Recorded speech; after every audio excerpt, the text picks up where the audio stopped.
Tolong kembalikan citra Madura yang sebelumnya sudah ada anggapan dari masyarakat, jangan berkunjung ke Madura.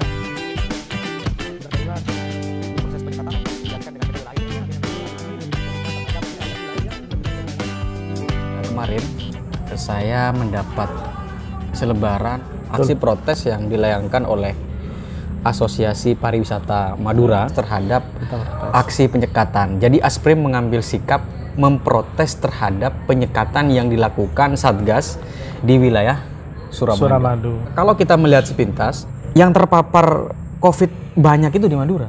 Di Madura. Dan penyekatan juga karena efek dari meningkatnya kasus di Madura. Iya, nah, sekarang gitu, Asprim justru memprotes gitu terhadap penyekatan itu sendiri gitu. Makanya timbul pertanyaan, kenapa protes itu dilakukan gitu. Iya. Begini Mas Oki, sebelumnya perkenalkan saya Vicky, Ketua Asprim Asosiasi Pariwisata Madura, yang mana Asprim itu adalah perkumpulan pelaku usaha pariwisata yang ada di Madura, mulai biro perjalanan, pelaku transportasi pariwisata, hotel, restoran, kemudian pengelola objek wisata. Kita sudah punya satu wadah yang namanya Asprim, Asosiasi Pariwisata Madura. Kita lihat pandemi COVID ini sejak 1 minggu kemarin kasusnya melonjak di Kabupaten Bangkalan. Saya tidak mau nyebut Madura, Kabupaten Bangkalan. Sorry, tidak menyebut Madura karena Bangkalan saja. Bangkalan saja kemarin yang kasusnya melonjak. Jadi artinya COVID tidak boleh diklaim keseluruhan Madura. Iya, jangan diklaim keseluruhan Madura. Jadi Mas Oki, saya nyebutnya kasusnya yang melonjak kemarin di Kabupaten Bangkalan. Itu pun hanya di 3 wilayah. 3 kecamatan. Di 3 kecamatan. Kecamatan Kota Bangkalan, kemudian Kecamatan Arosbaya, dan Kecamatan Kelampis, seperti itu. Akan tetapi dengan adanya lonjakan kasus COVID seperti ini, pemerintah Kota Surabaya, pemerintah Provinsi Jawa Timur, pemerintah Kabupaten Bangkalan melakukan penyekatan di wilayah Jembatan Suramadu. Yang mana Jembatan Suramadu itu Mas Oki adalah tidak hanya dilalui Bangkalan, orang Bangkalan. Tidak hanya dilalui oleh orang Bangkalan, tapi semadura kalau mau masuk ke Madura, mau keluar dari Madura ke Surabaya, kalau via jalur darat pasti lewat Jembatan Suramadu atau naik perahu sekalian. Bisa saja orang Sumeneb ya. Bisa saja orang Sumeneb, orang Pamekasan, orang Sampang, seperti itu. Jadi aksi protes kita itu bukan tanpa sebab seperti itu, Mas Oki.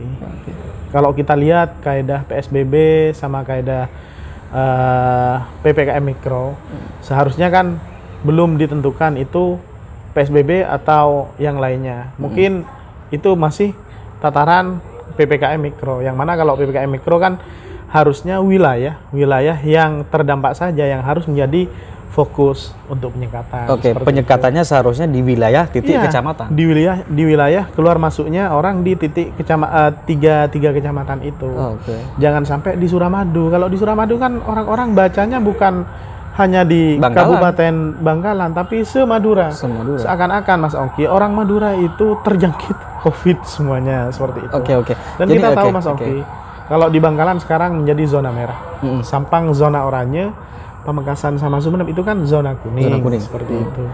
Jadi jangan dibaca Madura seperti itu Mas Oki. Jadi protes gara-gara aksi penyekatan itu kemudian melahirkan kesan. Iya, melahirkan kesan. Seolah-olah Semadura. Seperti itu ya. Dan efeknya kepada ekonomi secara keseluruhan di Madura. Ekonomi khususnya ekonomi pariwisata.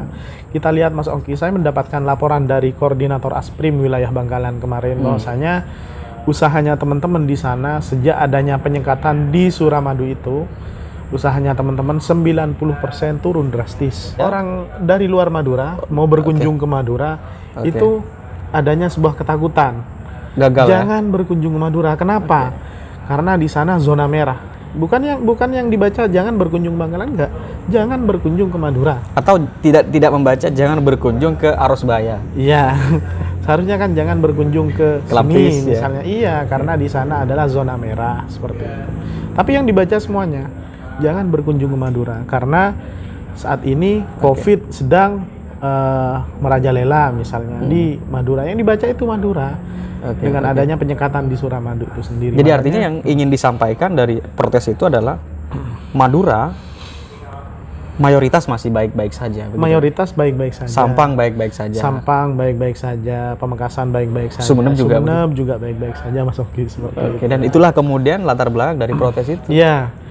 Juga kita tidak hanya memprotes sih kepada pemerintah, akan tapi kita juga memberikan solusi. Dalam rilis yang saya buat, tidak moro-moro saya selaku ketua Asprim itu mengambil keputusan sendiri, enggak.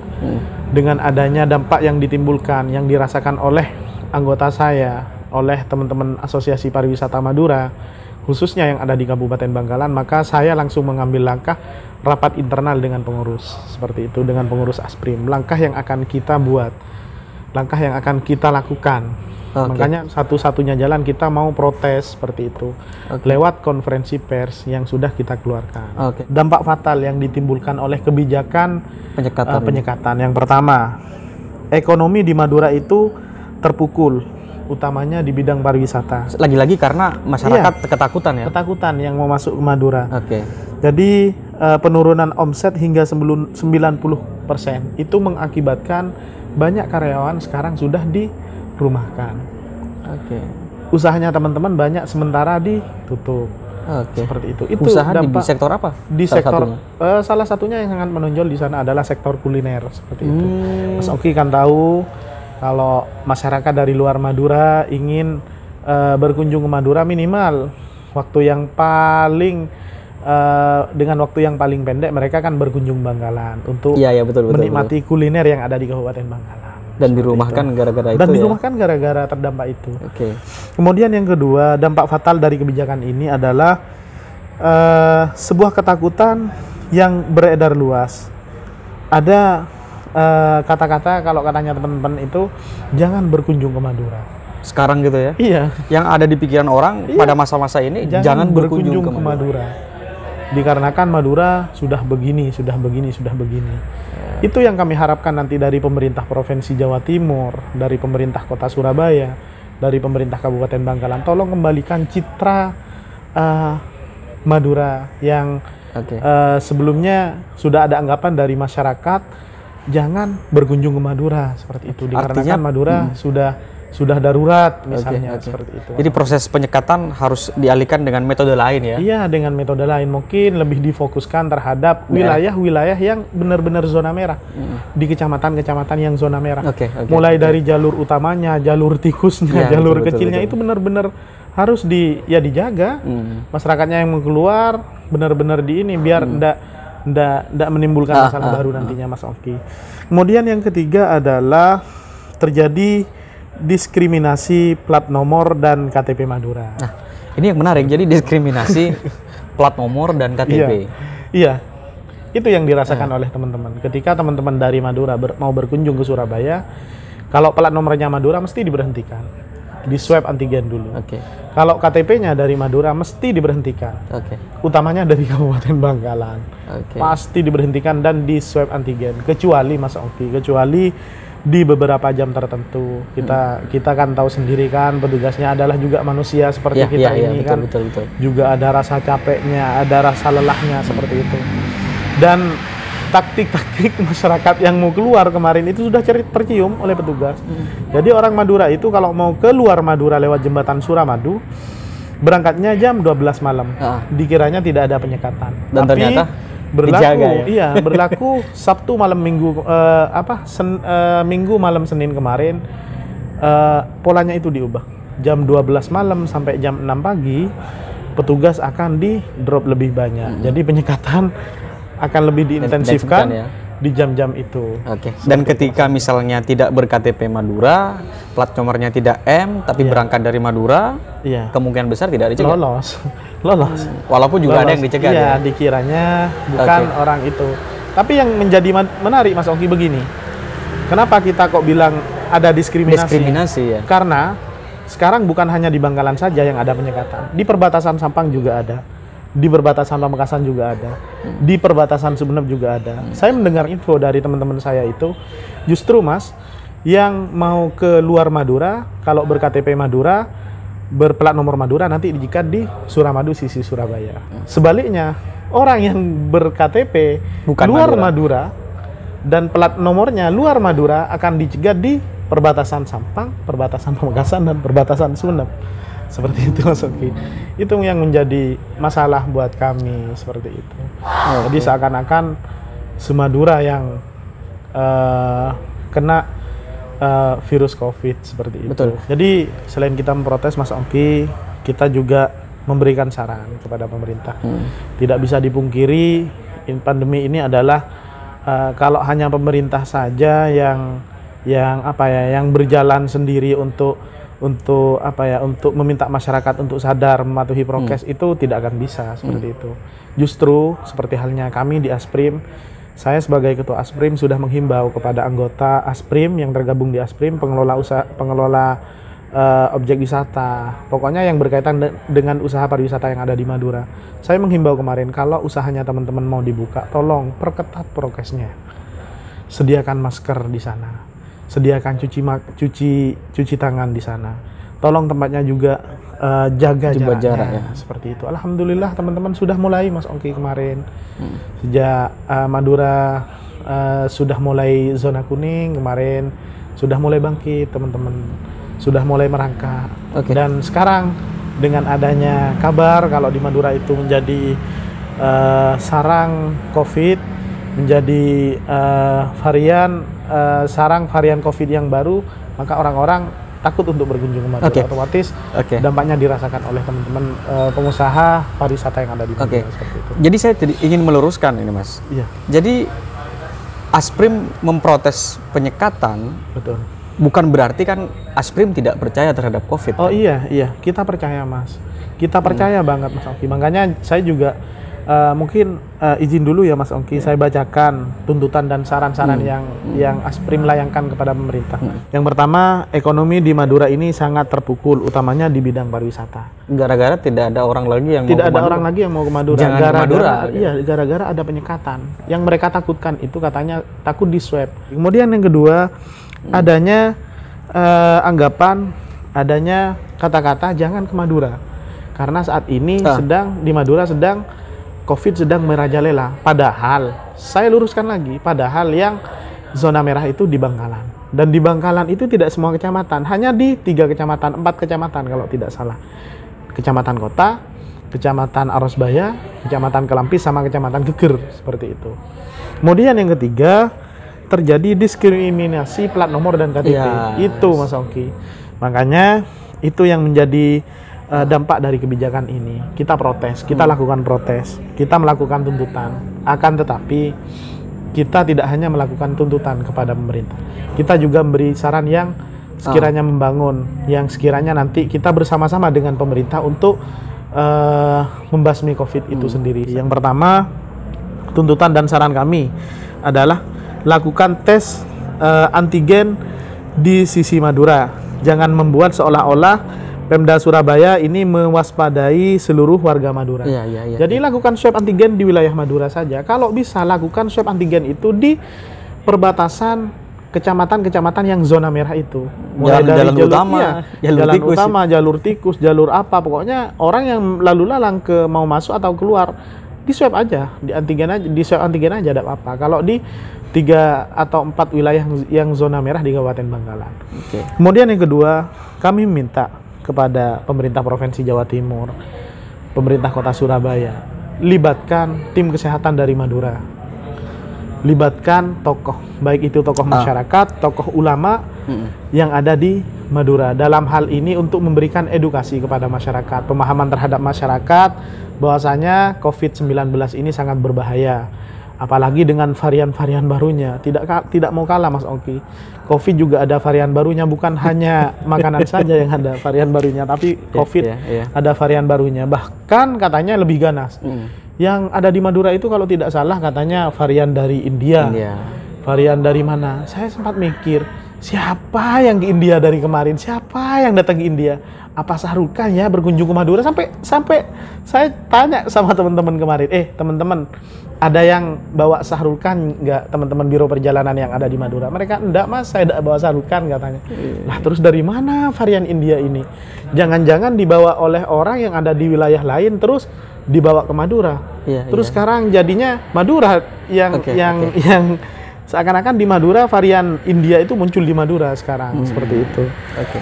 Kemudian selain itu Mas Ongki, kita minta kepada pemerintah untuk tidak menggunakan tes swab lagi. Kalau misalnya tetap akan dilakukan di Suramadu, kita minta pakai Jinos saja. Metode yang lain ya? Iya, metode yang lain aja. Selain murah, tidak uang negara bisa berhemat, kemudian tidak menimbulkan ketakutan. Justru jujur saja Mas Ongki, kalau saya tiap hari keluar masuk Surabaya di swab antigen sampai 3 kali ya sudah, hidung saya mungkin sekarang lebarnya nambah Mas Ongki seperti itu. Jadi kalau Jinos kan metodenya tidak di swab hidungnya, hanya kayak meniup balon itu, dan kita bisa menunggu hasilnya beberapa menit kemudian. Oke. Dan yang aneh juga ini Mas Ongki, saya terhadap tes antigen, tes swab yang ada di Suramadu ini. Kalau saya tes swab di beberapa lab atau klinik atau rumah sakit, itu ketika saya di swab, suratnya itu berlaku selama 14 hari, selama 7 hari, seperti itu. Kalau di Suramadu itu lain Mas Ongki, berlaku 24 jam. Setelah itu swab lagi? Setelah itu kalau kita mau melintas keesokan harinya harus swab antigen lagi. Kok bisa gitu? Ini kalau katanya orang Madura, tasalib dimah. Itu salipan di mana gitu. Kalau kita di klinik itu sampai 14 hari sampai 7 hari, kalau kita swab antigen di Suramadu itu hanya berlaku 24 jam katanya. Tapi kalau bisa tidak usah lakukan penyekatan lah. Fokuskan sama daerah yang zona merah saja. Oke. Jadi biar seakan-akan Madura itu bukannya sarangnya COVID, iya, bukan keseluruhan. Terus yang poin keempat, tuntutan dan saran kami terhadap pemerintah, kita meminta kepada Pemprov Jatim untuk hati-hati dalam mengambil langkah penanganan yang berkaitan dengan COVID-19. Jangan sampai langkah yang diambil itu salah dan menimbulkan masalah baru. Itu yang kami wanti-wanti Mas Ongki. Jangan sampai seperti itu. Kemudian yang kelima, kita mendesak Pemkab Bangkalan cepat dalam penanganan COVID di kecamatan dengan penderita COVID di atas rata-rata tanpa mematikan ekonomi dan bisnis yang ada di sekitarnya, seperti itu. Oke. Kemudian yang terakhir Mas Ongki, di poin yang keenam yang kita tuntut dan kita berikan saran ke pemerintah, kita minta kepada seluruh masyarakat Madura, ini umum, seluruh masyarakat yang ada di Pulau Madura, tolong patuhi protokol kesehatan. Patuhi prokes yang sudah dianjurkan oleh pemerintah. Minimal kita kalau mau beraktivitas di luar, kita harus pakai masker. Kita harus rajin cuci tangan atau pakai hand sanitizer gitu. Kita harus juga bisa menerapkan jaga jarak kalau kita ada di luar, tidak usah berkerumun, minimal seperti itu. Jadi kalau sudah seperti itu, insya Allah kita aman Mas Oki, tidak COVID ini akan segera berlalu. Dan yang poin yang paling penting, poin yang paling saya tekankan, berikan kesan kepada masyarakat di luar Madura bahwasanya berikan kesan yang baik seperti itu, bahwasanya orang Madura itu ramah, orang Madura siap untuk dikunjungi, seperti itu. Berikan kesan kepada masyarakat yang ada di luar Madura bahwasanya orang Madura itu patuh terhadap protokol kesehatan. Jadi memang kalau dipikir-pikir memang ada ruang di mana kita memang sangat dilematis itu ya. Betul. Jadi pemerintah mau tidak menyekat juga ya, takut juga kasus meningkat kan. Takut kasus meningkat. Betul. Dan mau disekat di wilayah kecamatan juga sepertinya susah. Susah juga karena banyak jalur-jalur keluar masuk di sana. Saya kira mungkin penyekatan di wilayah Suramadu itu bagian dari, kalau dalam kacamata awam saya, bagian dari kelemahan dari Satgas untuk mensiasati proses penyekatan di wilayah titik zona merah itu sendiri. Betul. Dan itulah kemudian penyekatan dilakukan secara general, secara umum di wilayah. Udah, ini loh orang keluarnya Madura, Suramadu kan? Suramadu, Surabaya, Madura, tempatnya orang Madura keluar Surabaya. Udah, di situ aja gitu kan. Artinya dipukul rata. Memang betul tadi kata sampean tadi bahwa COVID adalah masalah. Disekat di Suramadu adalah menimbulkan masalah baru gitu kan. Dan misalkan gitu kan, penyekatan itu terus terjadi ke belakang. Protes itu tetap akan dilakukan oleh Asur ya? Tetap akan kita lakukan Mas Oki. Kita saat ini hanya protes lewat sosial media, lewat media massa, lewat media elektronik, lewat kita kemarin sempat rilis minta teman-teman wartawan untuk memuat berita itu. Ya mudah-mudahan protes kami ini sampai kepada pemangku kebijakan, terutama Ibu Gubernur Jawa Timur, Ibu Khofifah. Mudah-mudahan protes kami ini didengarkan. Kalau toh ini tidak didengarkan, langkah kedua kita akan bersurat resmi kepada Gubernur Jawa Timur. Kalau tidak didengarkan, baru kita akan melakukan audiensi ke sana Mas Oki. seperti itu. Jadi sekali lagi aksi protes tadi kira-kira tidak ada sama sekali niat untuk tidak percaya kepada COVID. Tidak. Tapi justru menyelamatkan citra Madura gitu. Iya, betul. Itu yang poin yang paling penting. Kalau citra Madura itu sudah terselamatkan, artinya Madura itu aman. Madura itu layak untuk dikunjungi, seperti itu. Masyarakat Madura itu patuh terhadap protokol kesehatan. Insya Allah, itu katanya saya tadi, Mas Oki. Silahkan pemerintah Kabupaten Bangkalan fokus terhadap wilayah-wilayah yang zona merah. Jangan sampai mematikan ekonomi di sekitarnya. Itu. Jadi itu mungkin jalan yang sangat mungkin dilakukan oleh pemerintah gitu kan, untuk fokus kepada titik di mana luka itu terjadi. Betul. Tidak kemudian mengamputasi jalur yang tidak menjadi titik dari penyebaran COVID-19 itu. Betul. Jadi itu cuma kacamata awam kita ya. Cuma kacamata awam kita, namun yang pasti protes diberikan sekali lagi tidak untuk tidak percaya terhadap COVID, tetapi kita emang untuk mengembalikan citra Madura, bahwa Madura aman dikunjungi, layak masyarakat untuk Madura dikunjungi. Itu ramah, Mas Oki, seperti itu. Pariwisata Madura juga semakin menggeliat. Tempat-tempat wisata yang ada di Madura itu juga semakin dipermak, semakin bagus. Kuliner-kulinernya juga tambah bagus, seperti itu. Jadi saya mengajak kepada masyarakat luas, terutama yang ada di Pulau Madura. Madura aman untuk dikunjungi, asalkan wisatawan yang mau berkunjung ke Madura juga harus bisa mematuhi protokol kesehatan.